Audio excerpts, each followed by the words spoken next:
Welcome to the Arizona Civics Podcast, where we focus on strengthening civic education in Arizona. Our mission is to support educators, engage with experts, and connect with community leaders to enhance civics for students across the state.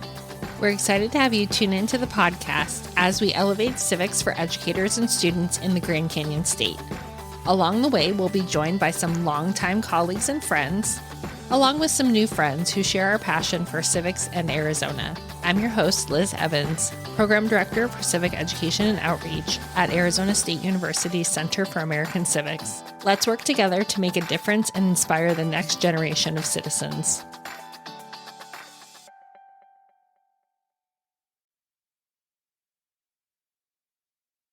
Thank you, everybody, again for joining us on the Arizona Civics Podcast. We have already had 3 amazing episodes, and I'm really excited for this 4th episode because talking about media literacy, talking about how to do things in a way that is nonpartisan, it gets your students to think, is really important. And when I taught AP Government and Politics, for all my AP teachers out there, we do have lessons we have to do on the media, and I always utilized AllSides, because it was a nice thing for me to put up. We could see how different things were reported in the left media, the right media, the center. And I know a lot of you have probably utilized the big spreadsheet that has all of the media and where they kind of fit on the spectrum. So I was very excited when today's guest reached out, wanted to talk, because media literacy is so important, especially in this age of constant online activity. So I'd love to introduce our guest today, Alice Sheehan from AllSides. Alice, can you tell a little bit about yourself, but then also talk about what is AllSides and why is media literacy so important?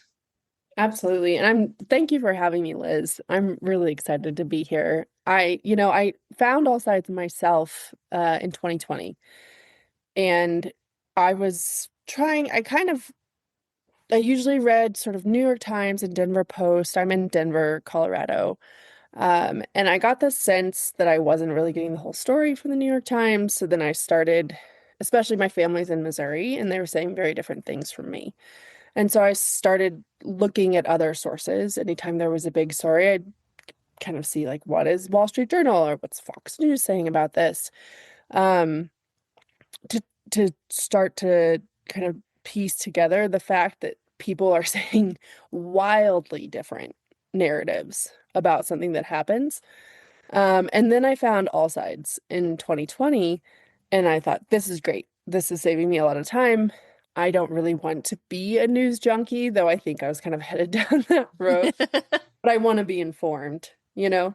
And so I started using AllSides for my news. And at the time, I was a public school administrator. So I was overseeing kind of implementation of COVID protocols in our schools in Denver.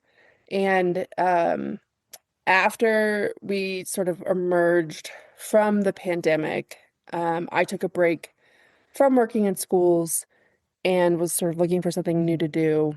AllSides posted for a business manager, something I knew I could do. And here I am 3 years later, still working for AllSides. And I think the great thing about AllSides is that we are offering you information in a very fragmented media information ecosystem, and just serving it up in a different way that's very accessible and very balanced, but without an agenda. So the phrase we use is we're giving you the information and letting you decide for yourself. And it's all based on patented technology that we've developed over about 12 years. And one thing that I saw when I came to AllSides is that there is truly a multi-partisan background within the actual people running it. So, myself, I lean left. I also come from kind of a conservative economic background. But I'm always kind of grappling with, I'm a millennial. And so the fact that, like, much of my generation is not doing as well as our parents. There's people that I work with every day on AllSides who describe themselves. There's a Anti-fascism, or pro-democracy. That's one person's description of themselves. Another one is an anarchist, libertarian homeschooling mom. Another one is conservative on the royal Christian path. So really runs the gamut. And I think what I want to spread to the rest of our country is that we can still come together, disagree strongly politically, but work towards a shared solution. And what the values we share are that we believe in democracy, we believe that the people should have a voice, and we believe that we have to at least listen to the other side and consider their perspective, even if we don't agree. And it's such an interesting thing because you talk about, your family in Missouri reading something different, right? I'm in Arizona. I have family in rural Iowa. And sometimes back there, like reading what their newspapers say, I'm like, it's such an interesting thing because, again, I think the number one thing for media literacy is genuinely just to be curious, right? Mhm. And I think that that's why, as a teacher, in 2016 specifically, I really heavily leaned on AllSides because I wanted to just show my students, look at the difference in how this specific thing is being reported.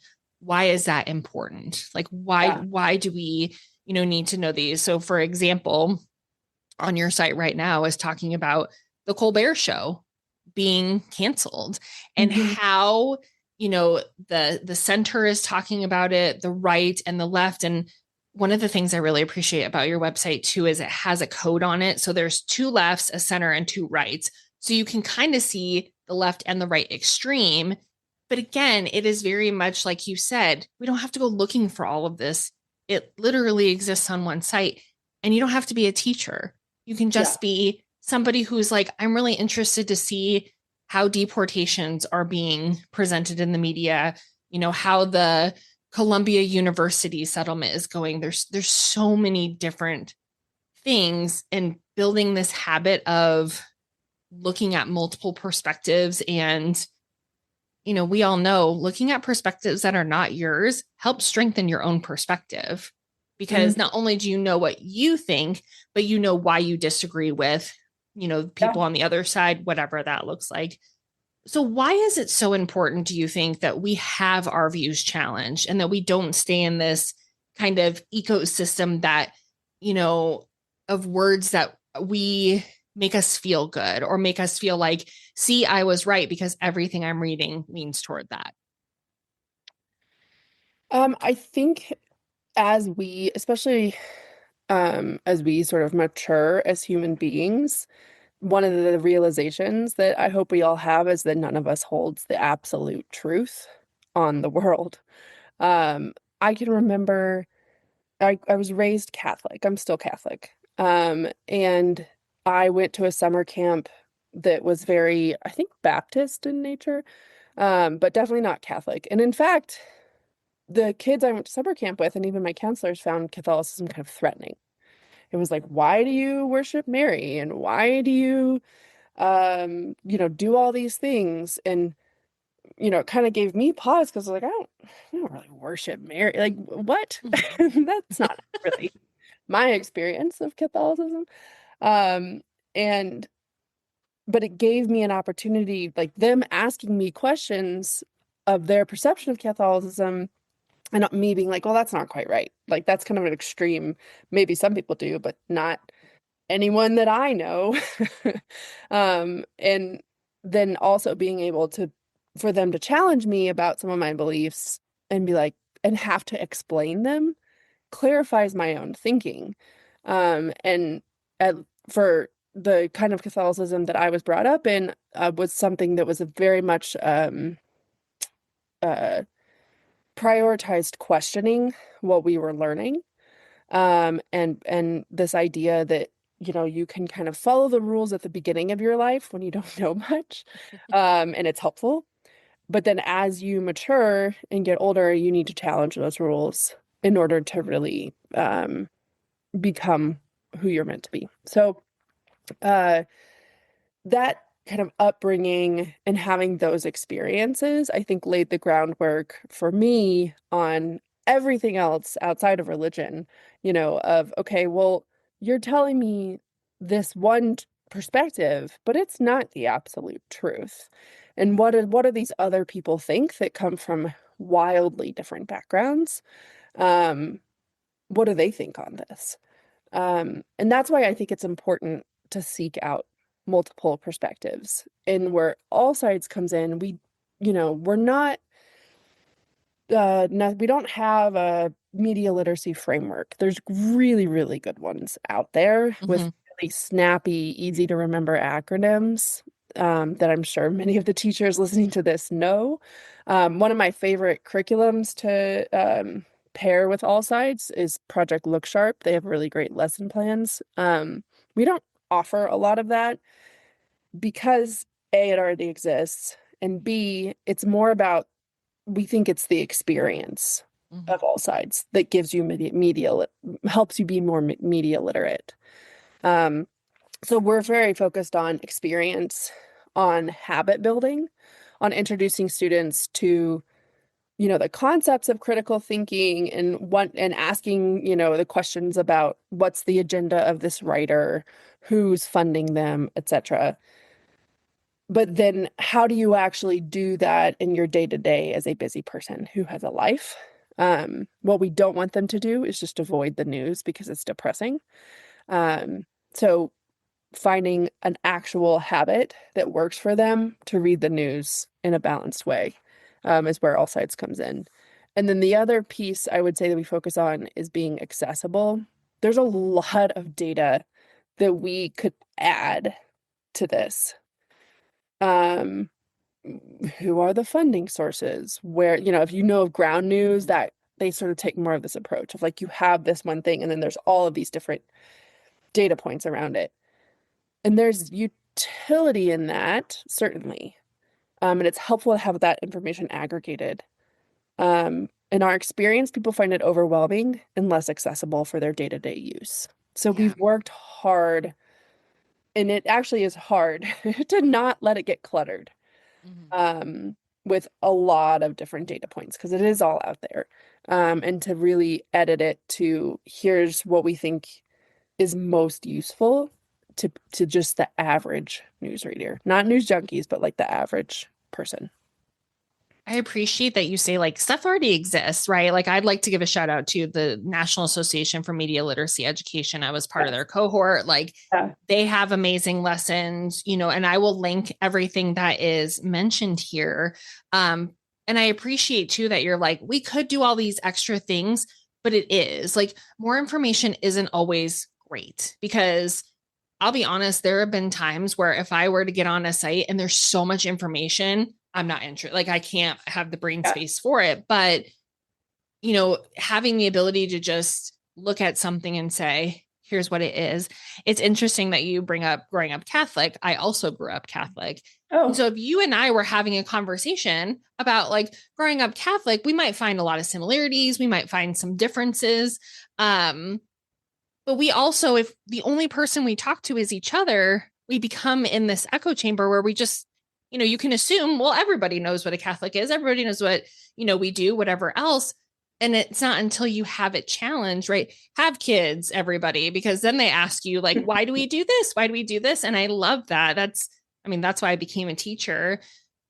We had a conversation before and you shared a time where your views were challenged with me. yeah. Would you mind sharing that story? Because I think that that is such a great example of having something that you believe to be true and then it was challenged and it just kind of made you curious and made you think about things. And it's a great example of growth because what we don't want is for people to say, this is what I know, this is what I think is right, and I'm never going to change my mind. Right. Yeah. A more recent example would be, there's a lot of examples in my mind of where President Trump has overreached his powers as an executive. And I know I'm not alone in this viewpoint, and it's very worrying to me for democracy. And so all of those things out there that it's just like democracy is crumbling. I'm like, yeah, no kings, you know? Um, and somebody who on my team who is more conservative, said, during the Obama years, there was, I felt an existential threat to democracy as well. And I'm like, what are you talking about? Obama, Hope, come on. Um, and they were like, well, there was so much bureaucratic overreach, and so much of the government infiltrating into our lives in a way that felt like we weren't being heard anymore. Like, even if we voted, it didn't matter because the bureaucracy would just sort of do what it wanted to do. And I didn't feel represented at all by that government. Um, and that's when I realized, like, we have the same worry. Like, we are feeling like we are not represented. And to me, what it evolved my thinking to was not like Trump's fine. Like, I didn't change my mind.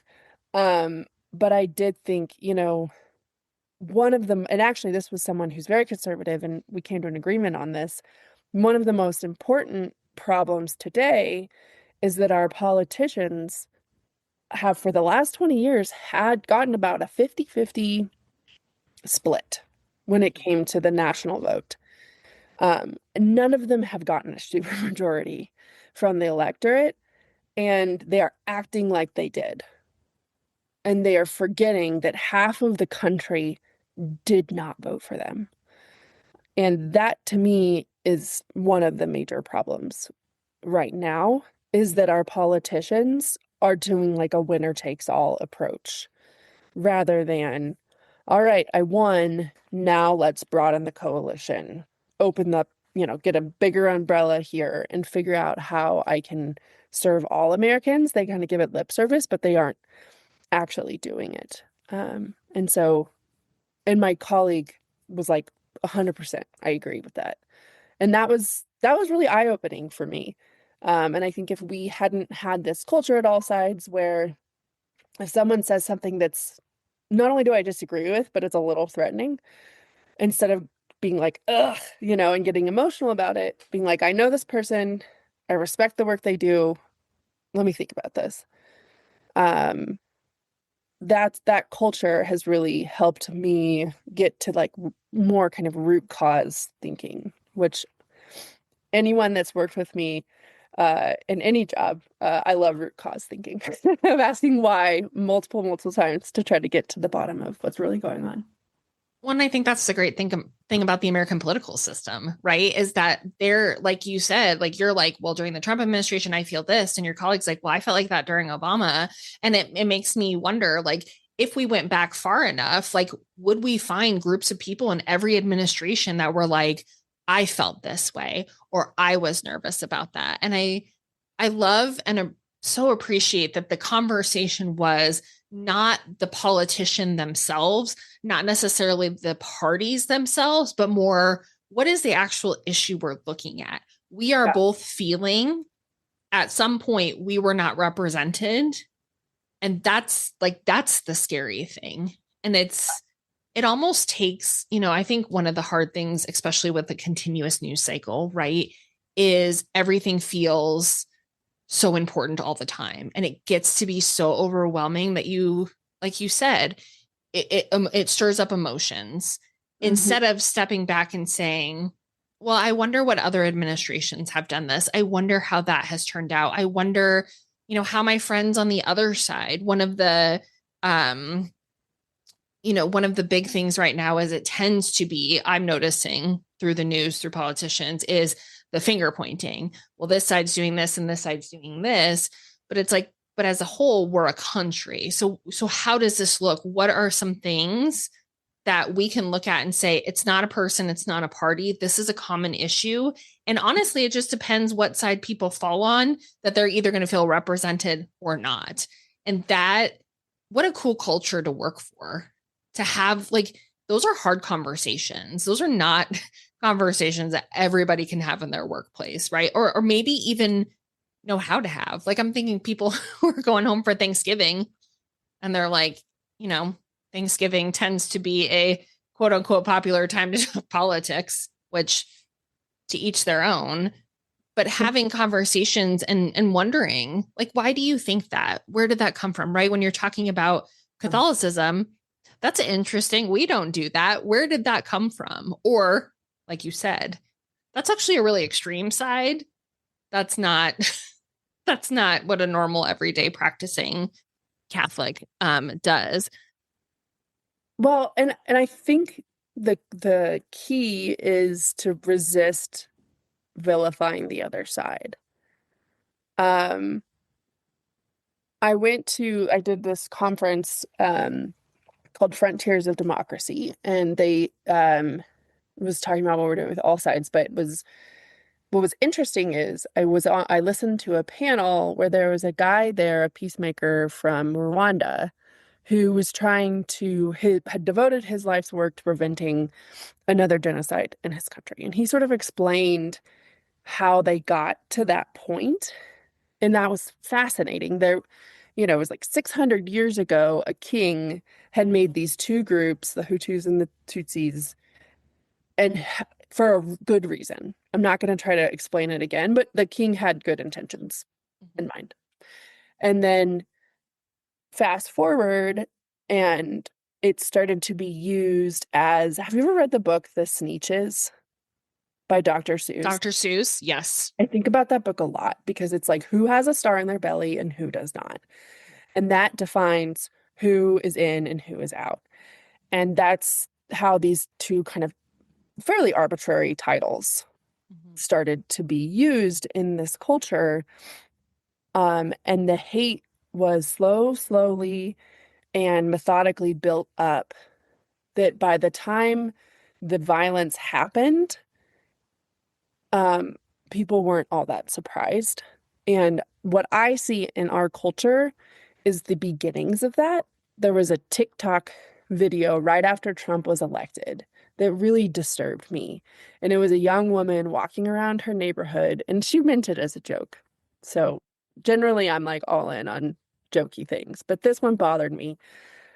She was like walking around kind of pretending like she was looking at her neighbors and looking for who was smiling that day, the day after Trump was elected. And if someone seemed like they were in a good mood, oh, must have voted for Trump. And now they're on like her blacklist. And I think that is the kind of thinking we have to resist, because I can tell you that my attitude has been, I will not let national politics rule my personal emotions. So I might have had a smile. I don't remember how I felt that day, but I might have had a smile on my face that day and not voted for Trump. Or I might drink Coca-Cola or Pepsi, or like there's all these things that are being politicized, and we have to resist that vilification of each other. And I think these things like AllSides or, NAMLY or anything that kind of helps you break out of your filter bubble and understand the media you're ingesting a little better helps you resist that. And whatever habits you can kind of build into your own life to be less hateful towards things that are different from you is helpful to our democracy.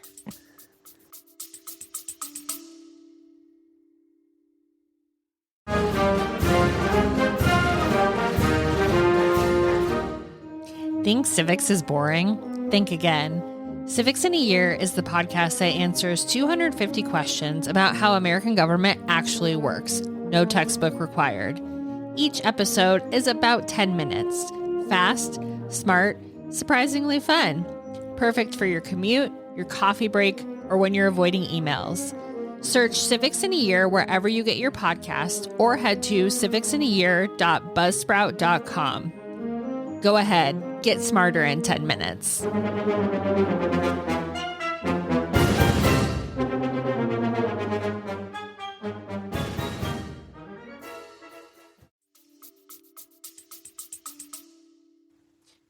It's interesting too. I mean, living in Arizona for most of my life, my family moved here when I was 6. we kind of grew up with like the Goldwater Republicans, like, and we have people like Sandra Day O'Connor, who was a Republican, and she, became the first woman Supreme Court justice. And I think that, growing up here really gave me an appreciation for the political diversity of Arizona. I think Hmm. a lot of times people look at electoral maps and they're like, Arizona's red, Colorado's blue, and that's what they are. And it's like, it is way, way more complicated than that. But I appreciate that you say like the vilification, because one of the things I notice is as soon as we point to somebody else and say they're doing this, we relieve ourselves of responsibility. And Sure. really in a democracy, our responsibility is to learn and to understand. And the vilification of our neighbors, I think, is, like you said, like national politics is important. I do not want to downplay that. But our local and state are really, really important and affect us on the daily, right? People in my neighborhood, the speed limits near schools, like these are the things that affect me and my family. And when you talked about that TikTok, I'm like, that does make me sad, because what we're doing is we're lumping a type of voter, or a voter who voted for candidate A or candidate B, as this person. Hmm. And the more I talk to people who have voted again in 2024, voted for Trump, voted for Harris, the more I have these conversations, the more I understand why people vote the way they do. That doesn't mean I have to agree, but a lot of it has to do with the media they're ingesting. So now I can like look again at AllSides and be like, if I'm just looking at this side, I can understand why somebody voted for this candidate. Yeah. Or on the local level, I can understand why, the city council is mostly this party, or the state government is mostly this party. And it is, it makes me sad, because I think that the more we point fingers and blame each other, and the vilification of other Americans, it does nothing but drive a big, hole in our democracy, and it gets rid of civil discourse, and it's a hard thing. So if Yeah. I'm a teacher, right? And I love that AllSides is literally for everybody. Anybody can get on it. It is not for just educators. It is not for just students. But if I'm a teacher and I am in a school where I'm noticing this, right, in my classroom. So the school that I taught in was very politically diverse. And I was nervous sometimes to teach things, because I didn't want one side or the other to say, oh, she's this, or she's this, or she's trying to indoctrinate, that word, indoctrinate my child into believing X, Y, or Z. How can I, as a teacher, then utilize what AllSides has to kind of help me? Again, I still have to teach media literacy, right? I still have to teach current events. Kids are going to come in and ask questions. It's the best thing about kids, is they come in and they're like, can they do this? Right? Kids who ask me during the Obama administration and during the Trump administration, can he do Yep. this? Yep.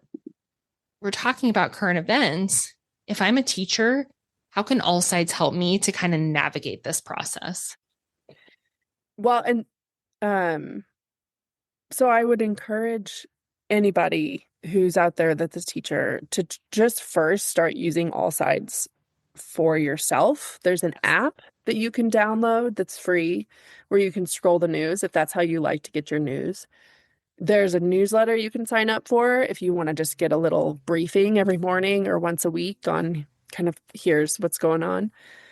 Or you can just go to our website and browse the headline roundups there. And by headline roundup, what I mean by that is we have a team that's working 24/7 to identify the key stories of the day, of the hour, look across the spectrum for what different organizations and outlets are saying about it. They write a little blurb about here's the facts, here's how the media covered it, and here's maybe some context. And then they pick 3 high quality articles from the left, center, and the right that you can further explore. That's a headline roundup. And so that's kind of the marquee thing that's available on our site, and a good way to sort of get initial or like kind of your daily news, essentially. especially at the national political level. And so I would start there, understand what the resources are. And then when your students, that could be one way that you introduce your students to news, is you just have them do the same, right? And then you're not pushing any one outlet, any one topic. There's so many different awesome, excuse me, entry points that I've seen teachers use where they've had students read the news, read all three perspectives, and then pick a perspective that they agree with, but then they make them actually speak from the other perspective. As I was saying, so you can teach to the news and just use it for current events. Um, it can also be really useful for that one-off event of what you're describing. If a student walks in and says, "Can they really do this? This is happening. It's threatening to my community. My parents are scared. I want to talk about it because that's all I'm thinking about right now in my life, you know." And as a teacher, I'm not getting any lesson done today. The kids are hot about this. We have to address it. But then how do I navigate that because of a politically diverse classroom? And you can bring up the headline on AllSides and have, a really simple thing to do is just have them read the articles and then write a reflection paper. And that helps them kind of like process their own thoughts. We also, kind of hot off the press, we just posted some guides for dialogue in the classroom that I can share with you, Liz, to share out in the links. And this was a collaboration with the Harvard Graduate School of Education. And it's, how to handle awkward or offensive comments, 5 steps to guide a surprise conversation, how to set the stage for hard conversations. So then when they do happen, probably around November, um, you're ready. Um, so I can send all those to you, but they're meant to be just like super quick. There's even one that's formatted so that you can kind of secretly scroll on your laptop the talking points, and they're like nice and big, so that as you're, sort of pretending like this is all coming from you, you're just, sort of following this guide. Um, so anyway, I think those are the sorts of tools that we're trying to put out there for teachers, because what we don't want to happen is there's a lot of good stats out there, especially on Ed Week, of the majority of teachers that are just avoiding it. Yeah. And I get it. Like, I totally understand, especially if you don't have the backup of your administrators. And I do want to say, as a former administrator, if there's any administrators listening to this podcast right now, you need to think through what you would do if a parent came in complaining about a teacher talking about something in their social studies classroom or their civics classroom or whatever it is, and be ready for how you're going to handle that. Because I have seen that gone really bad, really wrong, and we've lost really great teachers because of it, because the administrator wasn't prepared with how to respond in a balanced, even, fair way. So definitely, we don't have that guide yet. That just gave me an idea that we should put something like that up There you go. for the administrator. But I do think that that's important for administrators to be ready to handle those conversations as well. Well, and one of the things I noticed, I taught for 17 years, I was a department chair for most of those, is a lot of times when the parents come in, it's a miscommunication. And once the parties can sit down and be like, what did you hear when you got home? Here's what happened in class. Okay, now can we talk about, if there is an issue, like, having having the hard conversations. And I think you're right. I don't think administrators are taught. Somebody comes in hot and says, your teacher said X, Y, and Z. And it's like, I really, don't know what to say. Yeah. I do want to go back to when you're talking about the different sides. So one of the things I learned from Dr. Luke Perez, who is one of our faculty members at ASU in the School of Civic and Economic Thought and Leadership, and I do have a blog post that I will link in is it would be a really amazing thing to split your class in three. Because for me, I never really knew the politics of my kids. I mean, you can kind of figure it out, right? You're a teacher. My students didn't really know my politics because it wasn't relevant to the situation. But dividing kids up, having them each read. So again, I'll bring up Colbert again because that's what's happening. And having them, as a group, each read one of the headlines that are picked out. And I appreciate too that on the site it says like straight up on there, like where it's coming from, right? So I just clicked it again and it is about the Gaza crisis. One's from the Associated Press, one's from the Times of Israel, one's from Fox News Digital. But having the kids read it and do a 3-sentence summary. Who is the author? What are they arguing? And why does that matter? Right. And that is, you could do like, who is the author? Well, the author is the Associated Press. And according to AllSides, that is pretty far over on the left.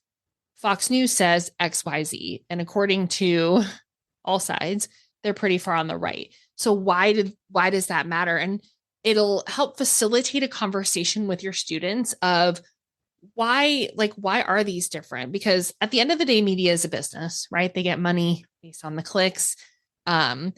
Students can know this, right? TikToks. If you're looking at TikTok, like a lot of them rage bait you because you'll click on it.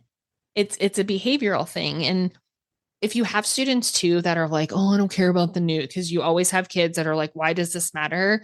If something, controversial, quote unquote, happens in a sports, have them look at the different sides, right?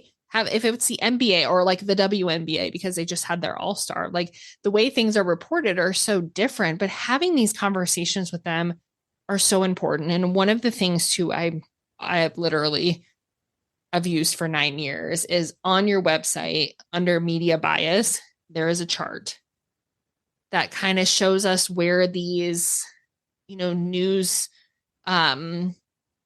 people land, right? Where CNN is, where Fox News is, where Forbes is, things like that. There's a bias checker. Like it really goes into explaining why, right? It's not just AllSides one day woke up and was like, we're going to put all these together. There is actually a system.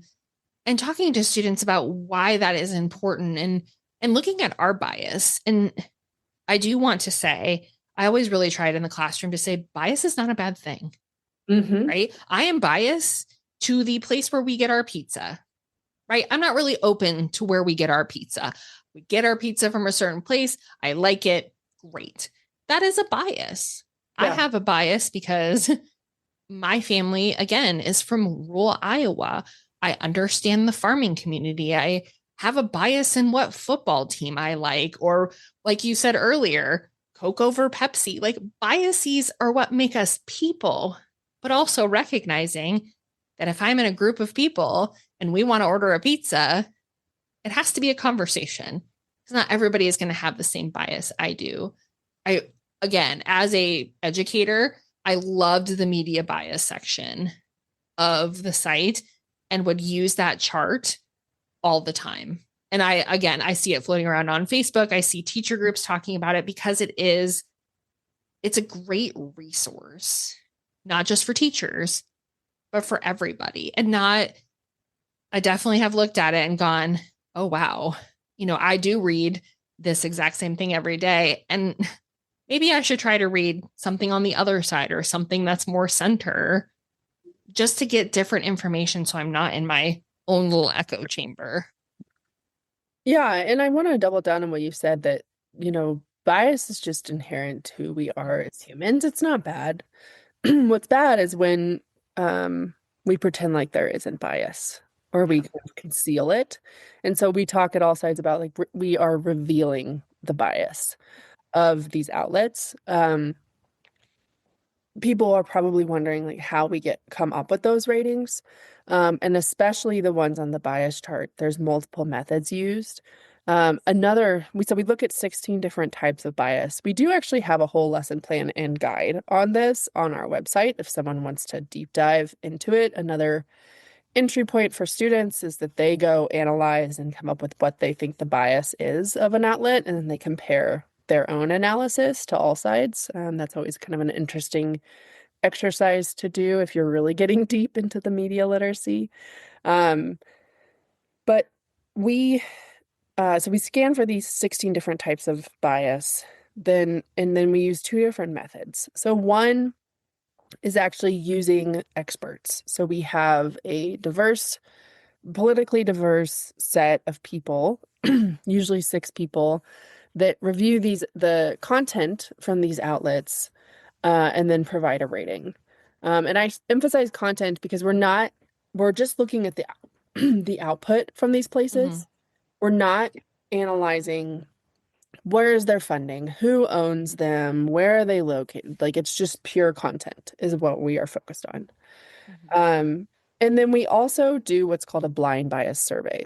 So we have non-experts, just people who are out there doing this for us, who they tell us their own bias, and then we give them a piece of content, and they don't know where it came from, and they rate it. And then we have it's got some control articles in there as well from other outlets, so it's not all from the same outlet. And so we compile the results of the blind bias survey and the expert editorial panel, and then we combine that into one rating. Um, the idea is that sometimes experts are wrong when it comes to bias because they're kind of they're maybe too deep into it. Mm-hmm. And sometimes just general population is wrong. So if you combine those two things, then you're a little bit closer to the truth because it is always subjective. And so that's how we come up with those blind bias ratings. I do like on all of your things, it says ratings do not reflect accuracy or credibility, only a Oh. source's perspective. Like I appreciate that because I think that human nature categorizes things. Hmm. And for us, the easiest categorization is good or bad. So if Hmm. I'm looking at a chart and I'm looking at what side I am on, I can say, well, these are all good and the other ones are bad. Where you're just like, this is not accuracy or credibility. We're literally looking at their content and like doing it like that. And everybody is biased, right? But the things that can be harmful are the hidden biases or the pretending that bias doesn't exist, right? Because that's when things start to get divisive. That's when we start to get misled with things. I mean, there are a lot of internet celebrities, I think, that have become very divisive and going down rabbit holes has led people astray, if you will. Um, and I think that can be harmful. Whereas if you can just say, no, I know this person leans heavily left, or I know this person leans heavily right, or this person has a religious or a political agenda, which again are not bad things if you can recognize that that's what it is. Yeah. And I'm glad you brought up credibility because there's other ratings agencies out there that Mm-hmm. rate the degree of credibility. And our experience has been that it is very difficult to rate that. It could because if you think about it almost like a line chart, it kind of like bounces all over the Yeah. place. So if it's, and I'm not talking about the outlets out there that are spewing nonsense, Yes. and intentionally, maliciously spewing disinformation. I'm not talking about that. I'm talking about people who think that they are doing good journalism and they're wrong, whether that's their negligence, not checking their facts, maybe they're too much in a bubble, whatever it is, but they get the story wrong. Mm-hmm. Um, and that leads to credibility kind of bouncing. It just sort of depends on the topic. Um, and bias is a little bit easier. It's more static. It doesn't change quite as dramatically over time. And we made a decision pretty early on to say, what we do really big deep dives into misinformation and disinformation, and we will kind of do the work for you to go out and like read a lot about something that seems like a really controversial narrative and then write up, here's what we found. We won't say, and here's the truth, but we'll say, like, here's sort of all the things we found and what you need to weigh when deciding what really happened here. Um, but we won't rate the credibility because we just have to, we're pretty small actually and don't have the capacity for that. And it's almost like whack-a-mole in a way if you're trying to do sort of fact-checking type stuff. And so that's why we've really focused on bias because we know we can do that really well in a way that's actually useful for people. Um, and then I was also going to comment on influencers. So we just posted about 2 months ago our first influencer bias chart. We chose to start with X because there is such a large concentration of journalists there. And that took us, gosh, about 4 or 5 months to do, to figure out, who are we going to rate? What's the criteria that they're sort of relevant enough to rate? And then how do you rate a single person? Because people are all over the place. They're not necessarily consistent in their bias, like an organization is. And that was really an interesting journey. Lots of really, it was kind of a whole company effort to figure this out. And it was really led by Julie Mastrini, our director of media bias. And I think they did a great job. It was really well received. I was sitting on an airplane next to a guy who just happened to know about AllSides, but didn't know we had released this influencer chart. And he happened to get all of his news on X. And he says that's what he does. He wakes up in the morning, he scrolls X to get his news. And when I showed him the chart, he goes, "Oh, great. I'm going to follow some of these on the other side to make sure that my feed is more balanced." And that is exactly what I want people to use it for, is just kind of expand what's going through their feed. Well, and it's interesting to look at this chart because I mean, I can absolutely see the conversation of, well, so and so is on this side, and there's no way, but we're only looking at the content they put out on X. So Correct. the way these influencers too maybe show up on TikTok or Instagram, or Yeah, again, I'm a Gen Xer, so all of these all of these different social medias get really overwhelming, but it would be an interesting conversation to talk about how this influencer shows up on X versus your perception of them because you only see them on TikTok. Like yep. what that's again a very interesting conversation, and talking about how people show up different places, and Yeah. humans are humans, right? You talked about the, credibility. I always think about when in the 1970s, right? People got their news twice a day. They got a newspaper and then they watched the evening news. Now Hmm. everything is breaking news. I feel like no matter what I am watching, there's breaking news, and people want to be the first to get a news story out because again, this is a business, and that's not a good or bad thing. That's just what it is. But you want to be the first one out. And sometimes being the first one out means you don't have the complete story. Right. And that's where, again, another conversation to have is we get a story, and then what happens when it percolates for a couple days? Do we find out more? Why is that important? Where do we get our news, right? I think a lot of people do get theirs on social because that's where they're spending their time. I don't get a newspaper. I watch the morning news, but I'm not watching the afternoon news because I'm watching sports, or we don't have our TV on. We're doing something else. But all of these things can exist in a different place, right? So looking at the X influencer bias chart, and I will again link this, it's something to, instead of immediately saying, nope, this person should be, no. Why are they showing up on X this way? Right? Yeah, What is there to, and again, it just starts conversations. We're not looking at right or wrong. We're not looking at good or bad. We're starting a conversation.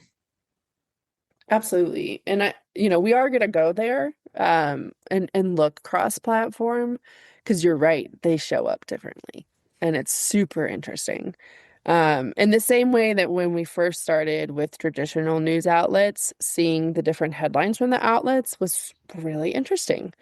And to see how differently they emphasize different parts of a story depending on what their bias was. Um, in the same way, like people do show up differently on different platforms, and it's fascinating. So I think you're onto something there.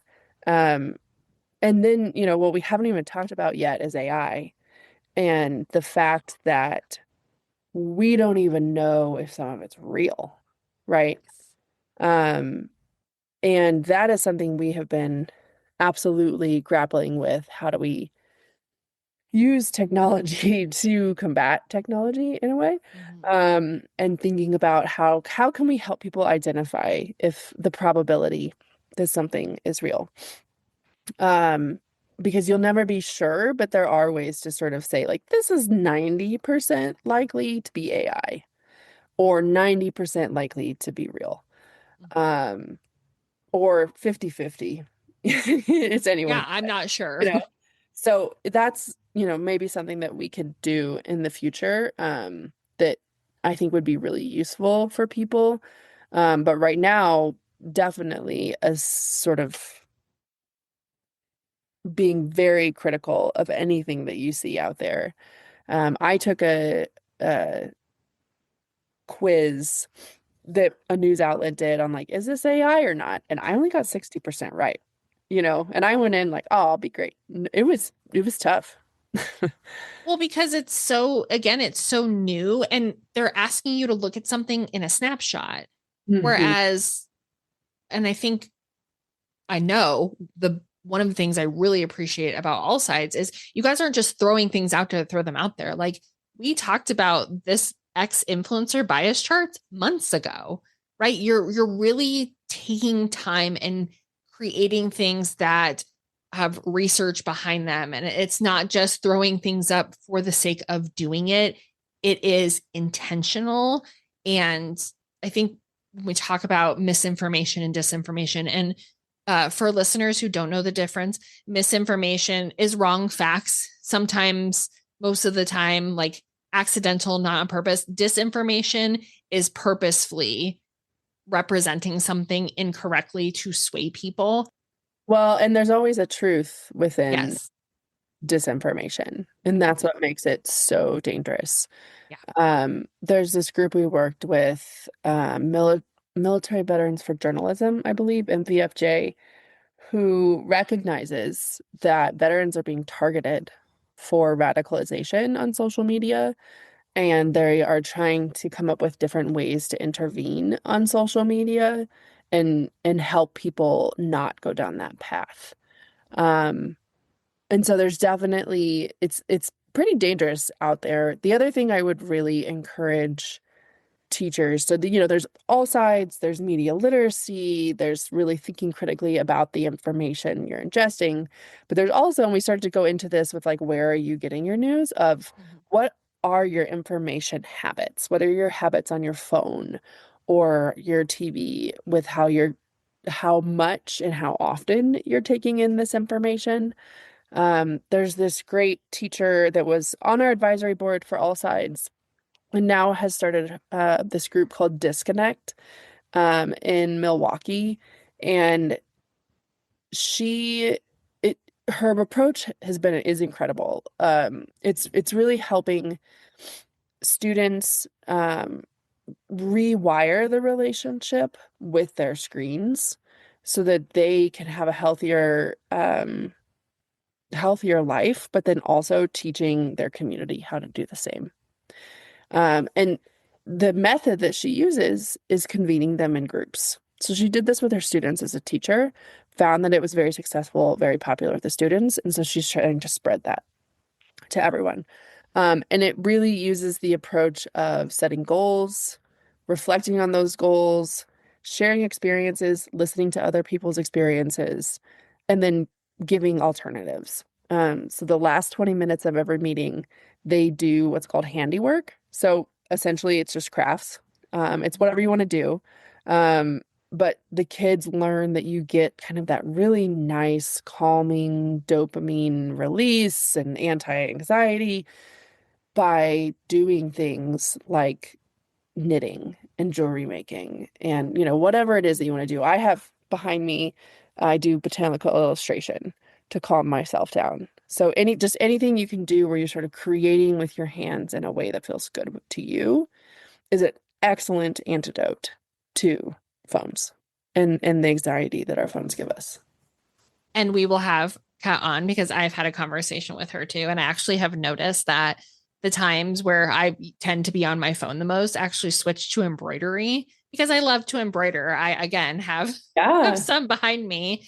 And it is like listening to her talk about that. And I can't wait to have her on because the crux of it is it's not this judgment. It's not this, you spend too much time on your phone, so you need to do this. It genuinely is a conversation and giving alternatives and not, again, blaming people for spending all this time on their phone. Like, we're not trying to get rid of your phone. We're trying to create a healthy relationship with it so that in the end, you feel better.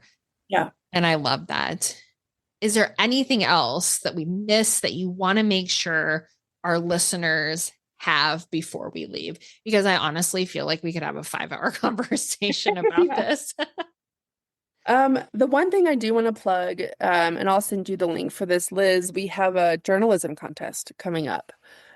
So we are going to offer the opportunity to any student to write an AllSides style headline roundup or article.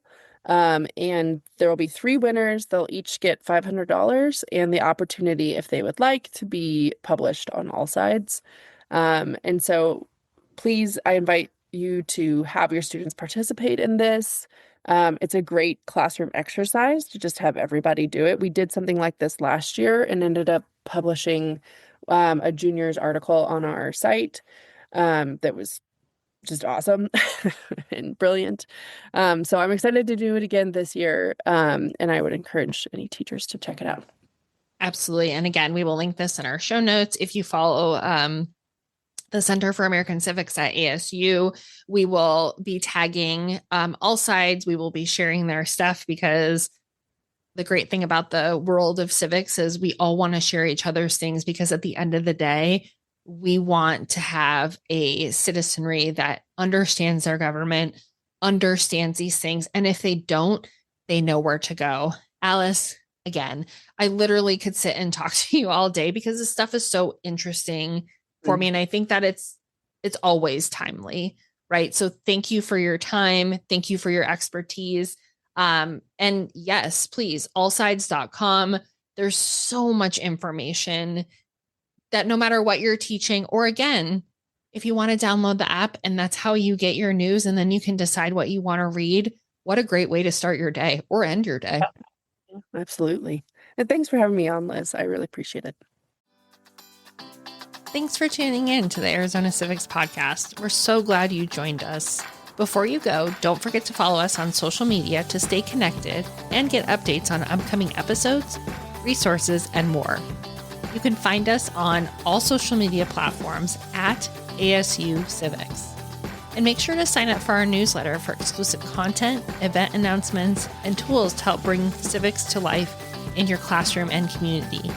Visit civics.asu.edu to subscribe. Until next time, let's keep working together to inspire educators, students, and communities to make a difference. See you soon.